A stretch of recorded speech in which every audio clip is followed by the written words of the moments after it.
Assalamualaikum warahmatullahi wabarakatuh. Selamat pagi semuanya.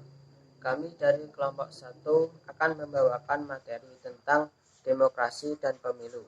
Adapun anggota dari kelompok 1 yaitu Siti Nurqariah, Vinda Nur Septia Wulan, Saidah Zunnuraini, Alvina Fairuz, Aji Sutopo, Adinda Rohmah, dan saya sendiri Syukur Toha Prasetyo. Demokrasi memiliki pengertian bentuk pemerintahan di mana semua warga negaranya memiliki hak setara dan pengambilan keputusan yang dapat mengubah hidup mereka. Demokrasi mengizinkan warga negaranya untuk berpartisipasi baik secara langsung maupun perwakilan dalam perumusan, pengembangan, dan pembuatan hukum. Kata demokrasi berasal dari negara Yunani, yaitu demokratia atau kekuasaan rakyat, yang terbentuk dari kata demos yang berarti rakyat dan kratos yang memiliki arti kekuatan atau kekuasaan. Pada abad kelima sebelum Masehi, istilah demokrasi digunakan untuk menyebut sistem politik negara Yunani, salah satunya Athena. Demokrasi menurut para ahli. Yang pertama, Abraham Lincoln, salah satu presiden Amerika Serikat, mengatakan demokrasi adalah sistem pemerintahan yang diselenggarakan dari rakyat, oleh rakyat, dan untuk rakyat. Selanjutnya, Charles Costello, demokrasi adalah sistem sosial dan politik pemerintahan diri dengan kekuasaan-kekuasaan pemerintah yang dibatasi hukum dan kebiasaan untuk melindungi hak-hak perorangan warga negara. Menurut John L. Esposito, demokrasi pada dasarnya adalah kekuasaan dari dan untuk rakyat. Oleh karenanya, semua berhak untuk berpartisipasi, baik terlibat aktif maupun mengontrol kebijakan yang dikeluarkan pemerintah. Selain itu, tentu saja lembaga pemerintah terdapat pemisahan antara eksekutif, legislatif, maupun yudikatif. Jenis-jenis demokrasi. Jenis-jenis demokrasi ada 3. Yang pertama, demokrasi formal. Demokrasi formal adalah sebuah bentuk dari demokrasi yang melakukan pemberian dari kekuatan hukum yang dimana juga akan sama ke dalam sebuah bidang politik tanpa melakukan sebuah bentuk pertimbangan dari perbedaan ekonomi. Yang kedua, demokrasi material. Demokrasi material adalah sebuah bentuk dari demokrasi yang dimana biasanya akan termasuk ke dalam negara sosialis komunis. Demokrasi material lebih memfokuskan ke dalam mengedepankan dari kesamaan dan hak dari warga negaranya. Yang ketiga, demokrasi campuran. Demokrasi campuran adalah sebuah bentuk dari demokrasi yang melakukan penggabungan dari kedua macam bentuk dari demokrasi yang telah ada sebelumnya, sehingga demokrasi ini membentuk suatu penyamaan dari berbagai macam bentuk hak maupun derajat yang berada pada warga negaranya. Pasal tentang demokrasi. Pertama, pasal 1 ayat 2 yang berbunyi, kedaulatan berada di tangan rakyat dan dilaksanakan menurut Undang-Undang Dasar.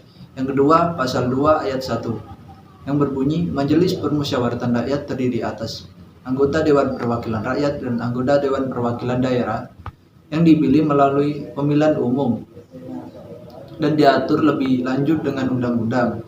Yang ketiga, pasal 6 ayat 1 yang berbunyi, calon presiden dan calon wakil presiden harus seorang warga negara Indonesia sejak kelahirannya dan tidak pernah menerima kewarganegaraan lain karena kehendaknya sendiri tidak pernah mengkhianati negara, serta mampu secara rohani dan jasmani untuk melaksanakan tugas dan kewajiban sebagai presiden dan wakil presiden.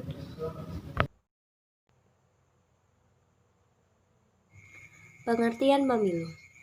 Pemilihan umum atau disingkat pemilu adalah proses memilih seseorang untuk mengisi jabatan politik tertentu. Jabatan tersebut beraneka ragam, mulai dari jabatan presiden atau eksekutif, wakil rakyat atau legislatif di berbagai tingkat pemerintahan, sampai kepala desa. Pada konteks yang lebih luas, Pemilu dapat juga berarti proses mengisi jabatan-jabatan seperti OSIS atau ketua kelas. Walaupun untuk ini kata pemilihan lebih sering digunakan. Secara umum, pemilu merupakan sebagai salah satu sarana yang penting dalam kehidupan suatu negara yang menganut asas demokrasi, yang memberi sebuah kesempatan berpartisipasi politik bagi warga negara untuk memilih wakil-wakilnya yang akan menyuarakan dan menyalurkan aspirasi mereka. Pengertian pemilu menurut para ahli. Menurut Suryo Untoro, pemilu yaitu suatu pemilihan yang dilakukan oleh warga negara Indonesia yang memiliki hak pilih untuk memilih wakil-wakilnya yang duduk dalam Badan Perwakilan Rakyat. Menurut Morrison, pemilu ialah cara atau sarana untuk mengetahui keinginan rakyat mengenai arah dan kebijakan negara ke depannya. Menurut Ali Murtopo, pemilu yakni sarana yang tersedia bagi rakyat untuk menjalankan kedaulatannya sesuai dengan asas yang bermaksud dalam pembukaan UUD 1945. Menurut Undang-Undang Nomor 8 Tahun 2012 Pasal 1 Ayat 1, pemilu ialah sarana pelaksanaan kedaulatan rakyat dalam Negara Kesatuan Republik Indonesia yang berdasarkan Pancasila dan Undang-Undang Dasar Negara Republik Indonesia tahun 1945. Sejarah pemilu. Pemilihan umum atau pemilu di Indonesia awalnya dilakukan bertujuan untuk memilih anggota lembaga perwakilan seperti DPR dan DPRD. Namun, setelah amandemen keempat UUD 1945 pada tahun 2002, Pilpres yang semula diadakan oleh MPR sepakat masuk dalam rangkaian pemilu. Pilpres pertama kali dilakukan tahun 2004. Lalu, berdasar UU nomor 22 tahun 2007, pilkada juga menjadi bagian dari pemilu. Istilah pemilu lebih merujuk pada pemilihan anggota legislatif dan presiden yang dilaksanakan setiap 5 tahun sekali.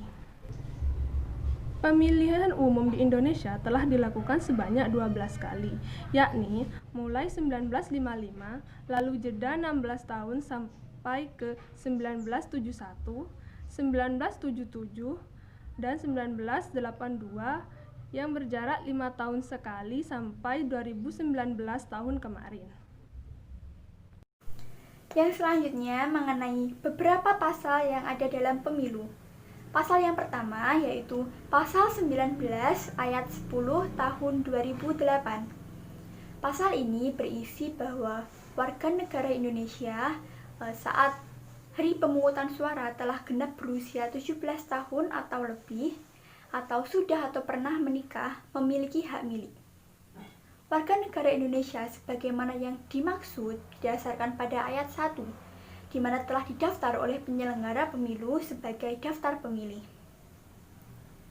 Pasal yang kedua yaitu Pasal 1 ayat 1 Undang-Undang Nomor 8 Tahun 2012, di mana pasal ini berisi bahwa pemilu ialah sarana pelaksanaan kedaulatan oleh rakyat negara Republik Indonesia yang berdasarkan Pancasila dan Undang-Undang Dasar Negara Republik Indonesia tahun 1945.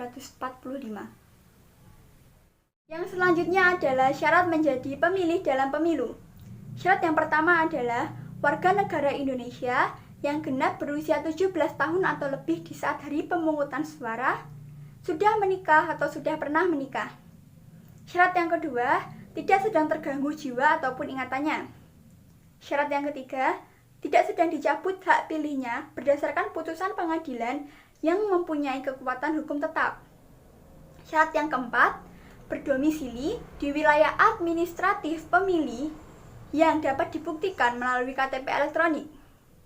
Syarat yang kelima, Bagi pemilih yang tidak memiliki KTP elektronik, dapat menggunakan surat keterangan perekaman KTP elektronik yang bisa didapatkan melalui Dinas Kependudukan ataupun instansi lain yang sejenisnya.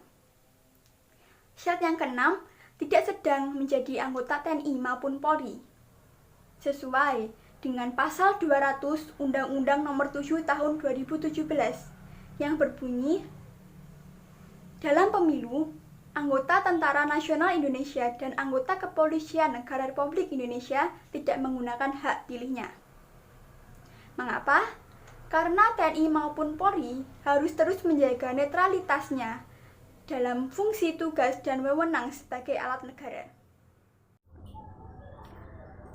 Hubungan antara demokrasi dengan pemilu adalah pemilu merupakan salah satu prinsip demokrasi yang harus dijalankan karena menjadi sarana utama bagi rakyat untuk menyatakan kedaulatan rakyat atas negara dan pemerintah. Oleh karena itu, kedaulatan rakyat tersebut diwujudkan dalam keikutsertaan rakyat dalam pemerintahan mekanisme pemilu. Di sini saya akan menjelaskan tentang contoh kejadiannya. Kelompok kami di sini mengambil tentang pemilu di tengah COVID-19. Kan pemilu pertama kali terjadi di Indonesia pada tahun 1955. Nah, pada tahun itu pemilu sangat demokratif karena memilih anggota DPR dan konstituante.